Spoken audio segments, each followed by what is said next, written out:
Bonjour à tous, ravi d'être avec vous aujourd'hui à l'occasion d'Investir Dev pour vous donner les numéros gagnants du prochain tirage Euromillion. Non, plus sérieusement, aujourd'hui je vais vous parler de FDJ Ventures, le fonds d'investissement du groupe FDJ dans les startups. Mais avant, permettez-moi de me présenter rapidement. Donc, je suis Pierre Brousseau, en charge de FDJ Ventures. Et avant d'occuper cette fonction, j'avais notamment piloté la privatisation et l'introduction en bourse du groupe FDJ. C'est une opération qui a eu lieu en 2019, qui avait eu un succès considérable avec une offre institutionnelle sursouscrite à hauteur de 10 fois, une offre aux particuliers qui a réuni près de 500 000 actionnaires individuels. Et j'espère que parmi vous, il y a des heureux actionnaires du titre FDJ qui a doublé son cours depuis l'introduction en bourse de 2019. Avant de vous parler de nos investissements dans les startups, peut-être un petit mot sur le groupe FDJ. Et avant de vous abreuver de chiffres, permettez-moi de vous rappeler que FDJ, en fait, c'est l'héritière nationale, c'est l'héritière de la loterie nationale créée en 1933 pour venir en aide aux blessés de guerre, aux gueules cassées, et que cet engagement sociétal, il est encore aujourd'hui au cœur de l'ADN de FDJ et de notre raison d'être, qui est le jeu est notre métier, la contribution à la société notre moteur et la responsabilité notre exigence. Alors vous avez peut-être suivi notre actualité ces dernières semaines. On a réalisé une OPA sur Kindred, qui est plus connue en France sous le nom d'Unibet, qui est vraiment une opération transformante pour FDJ, puisque désormais on devient un champion européen des jeux d'argent et de hasard. On rentre dans le top 3 de ce secteur, derrière des acteurs tels que Allwyn en numéro 1 et l'Automatica en numéro 2. On atteint désormais un chiffre d'affaires de l'ordre de 3,5 milliards d'euros. Alors, le chiffre d'affaires en définition FDJ, c'est les mises des joueurs, moins les gains qui sont retournés aux joueurs, moins les prélèvements publics qui sont retournés à l'État, les prélèvements publics sur les jeux. Donc là, on parle vraiment du véritable chiffre d'affaires économique de FDJ. Maintenant qu'on est véritablement ce groupe à dimension européenne, on est un groupe qui totalisons près de 6000 collaborateurs présents dans 15 pays, principalement en France, au Royaume-Uni, en Irlande, Benelux et dans les pays nordiques. Et on compte 70 nationalités. Peut-être un focus sur la France. On est le leader des opérateurs de jeux d'argent et de hasard en France. On a la particularité d'avoir le premier réseau de proximité en France avec près de 29 000 points de vente sur tout le territoire national. Et il y a près d'un adulte français sur deux qui joue à nos jeux.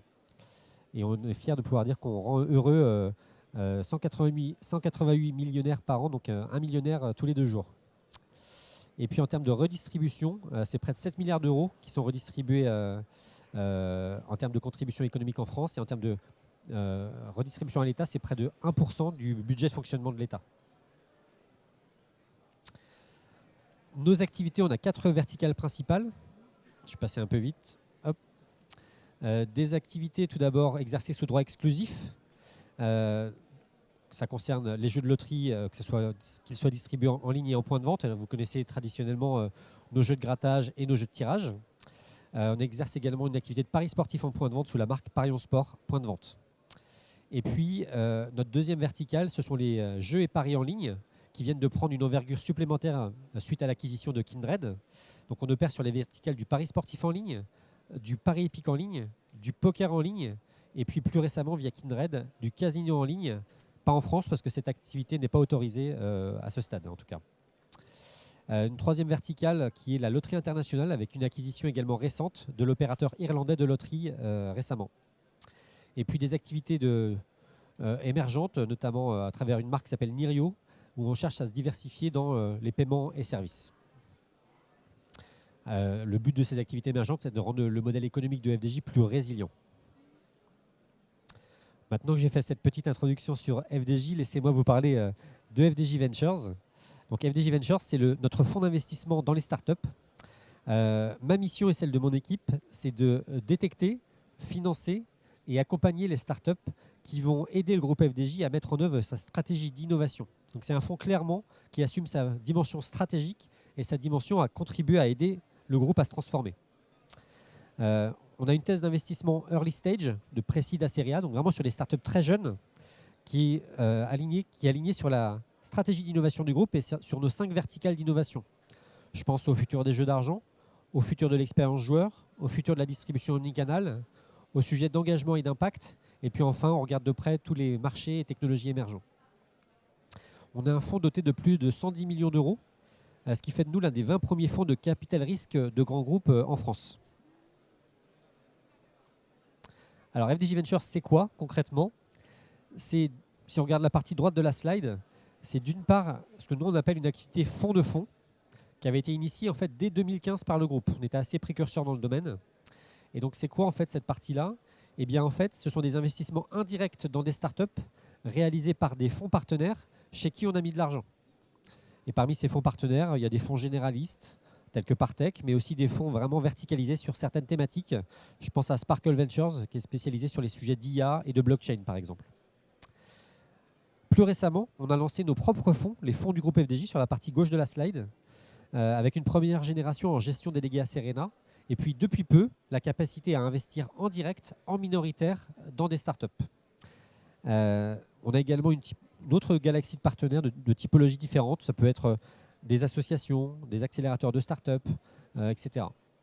Et tous ces partenaires, qu'ils soient fonds de venture capital ou autre type, ils permettent à FDJ d'être connectés à l'écosystème tech et à l'écosystème d'innovation français, européen et même mondial. Et l'objectif, à travers ces partenariats, c'est en fait que FDJ Ventures soit le pilier de notre démarche d'open innovation, d'ouverture sur l'extérieur. Et du coup, c'est nous qui mettons en relation la direction innovation et les différents métiers du groupe avec ces startups, ces acteurs innovants, pour aider FDJ à imaginer son futur, à avoir un coup d'avance sur ce que sera FDJ demain, voire après-demain.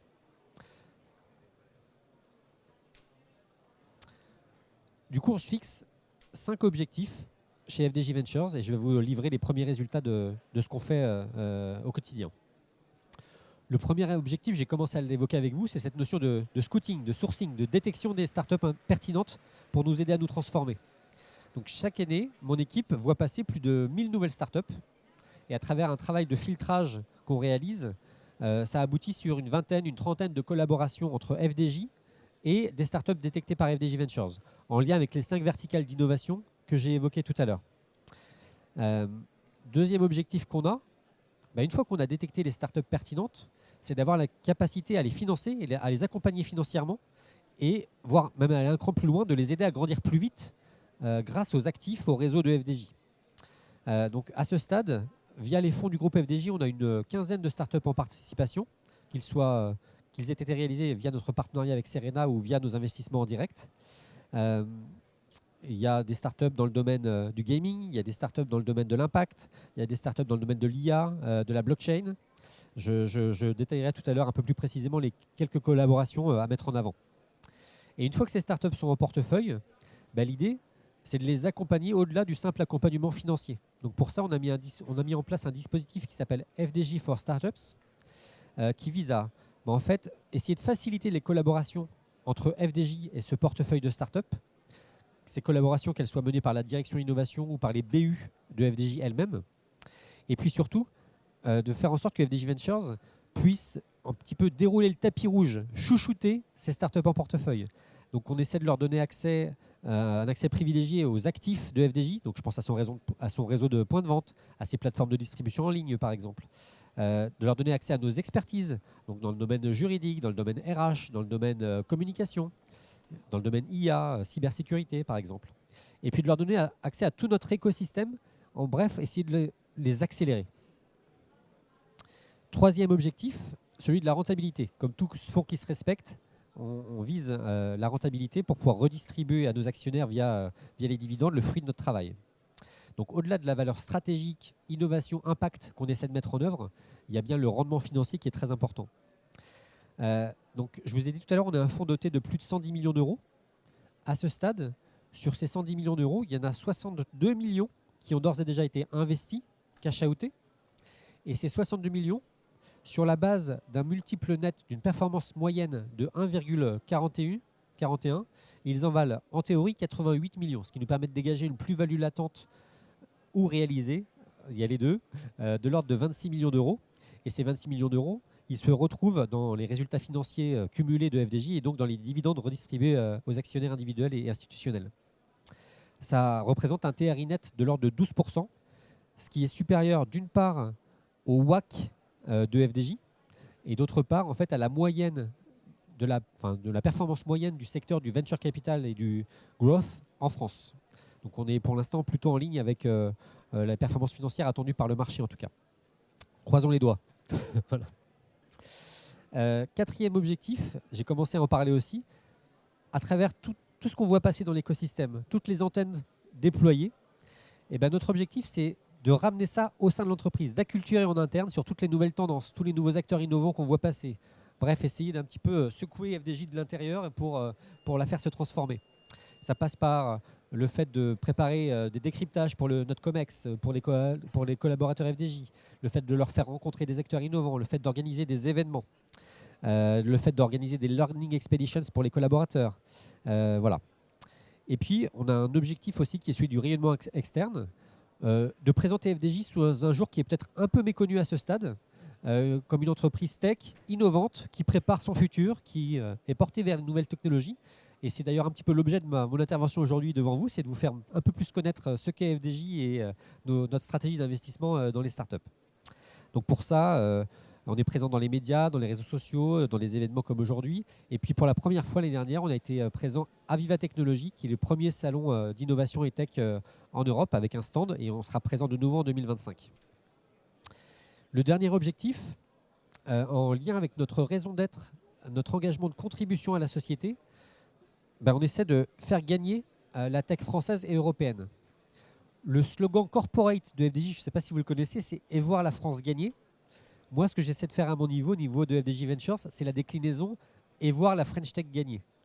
Donc à travers tout ce qu'on fait, le fait que, par exemple, qu'on investisse dans des startups depuis 2015, dans des fonds aussi depuis 2015, qu'on participe à des initiatives gouvernementales telles que Tibi2, telles que Je choisis la French Tech, qui nous engage, où on s'engage à acheter auprès des startups françaises un certain quota chaque année. Et d'ailleurs, sur ce point de vue-là, on est bien au-dessus de la moyenne des grands groupes en France. Si on cumule toutes ces actions-là, en fait, depuis 2015, c'est plus de 500 startups françaises et européennes qui ont été soutenues par FDJ Ventures, soit directement, soit indirectement. Et on a réalisé notre première mesure d'impact l'année dernière. C'est plus de 1300 emplois qui sont soutenus par FDJ Ventures en France. Donc on est bien dans la contribution sociétale que FDJ a dans sa raison d'être et qu'elle essaie de décliner.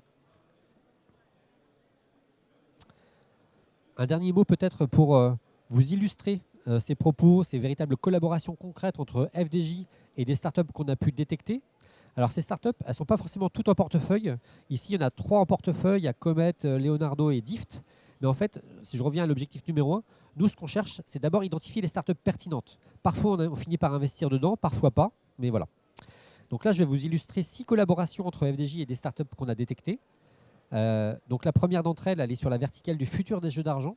C'est une startup française qui s'appelle Photovision et qui a un haut degré de technologie, de développement basé sur l'intelligence artificielle qui lui permet, grâce à la computer vision, d'analyser les matchs de football en temps réel et d'en produire des datas et des statistiques et des cotes de paris sportifs. Donc en fait, on s'est associé avec cette startup pour obtenir de la data en temps réel et aussi pour nous aider à construire des solutions de risk management des paris sportifs en temps réel.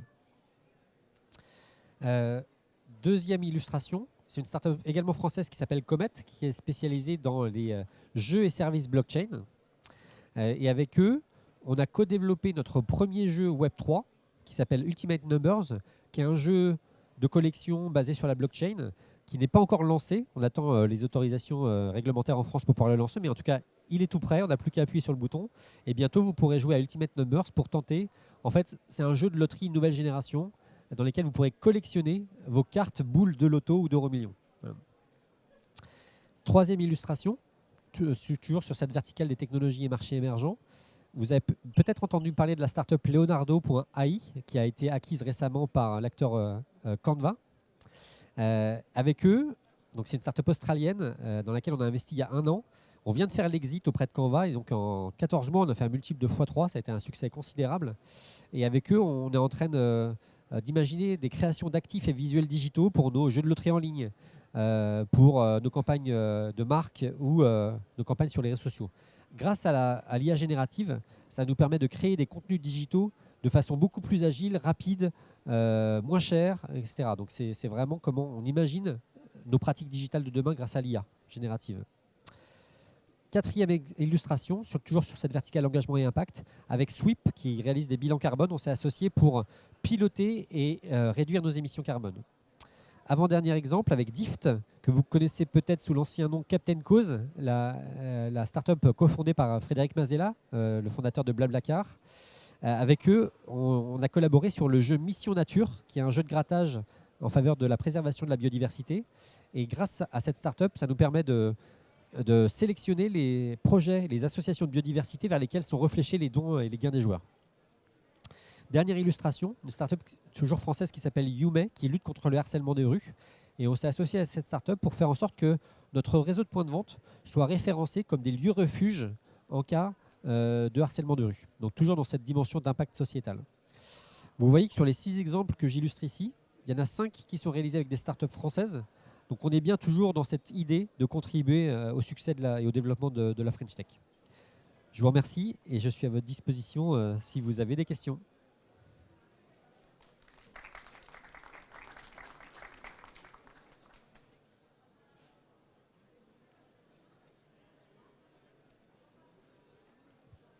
Pas de questions. J'espère que ça vous a plu, intéressé. Si peut-être une devant.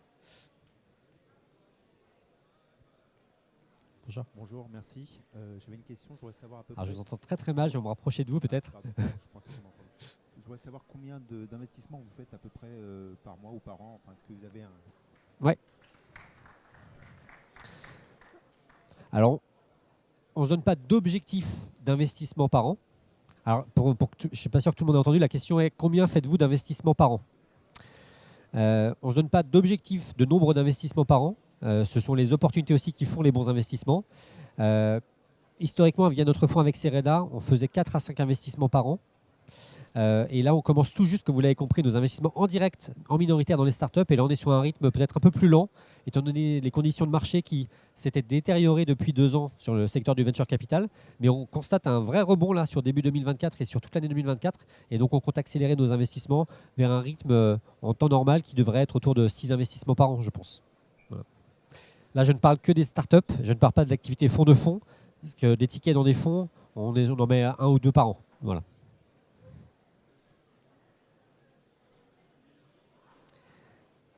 Y a-t-il d'autres questions?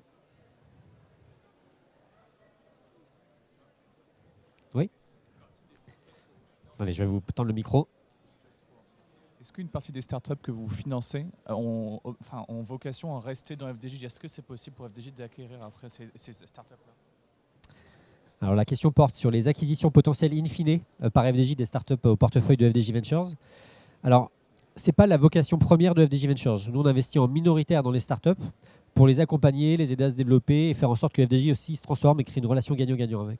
Donc la finalité de M&A, c'est pas, ça peut, en revanche, ça peut arriver. Il y a 3 ans, on a fait une acquisition d'une startup qui s'appelle l'Addition, qui est une startup bordelaise qui nous aide sur nos activités émergentes de paiement et services.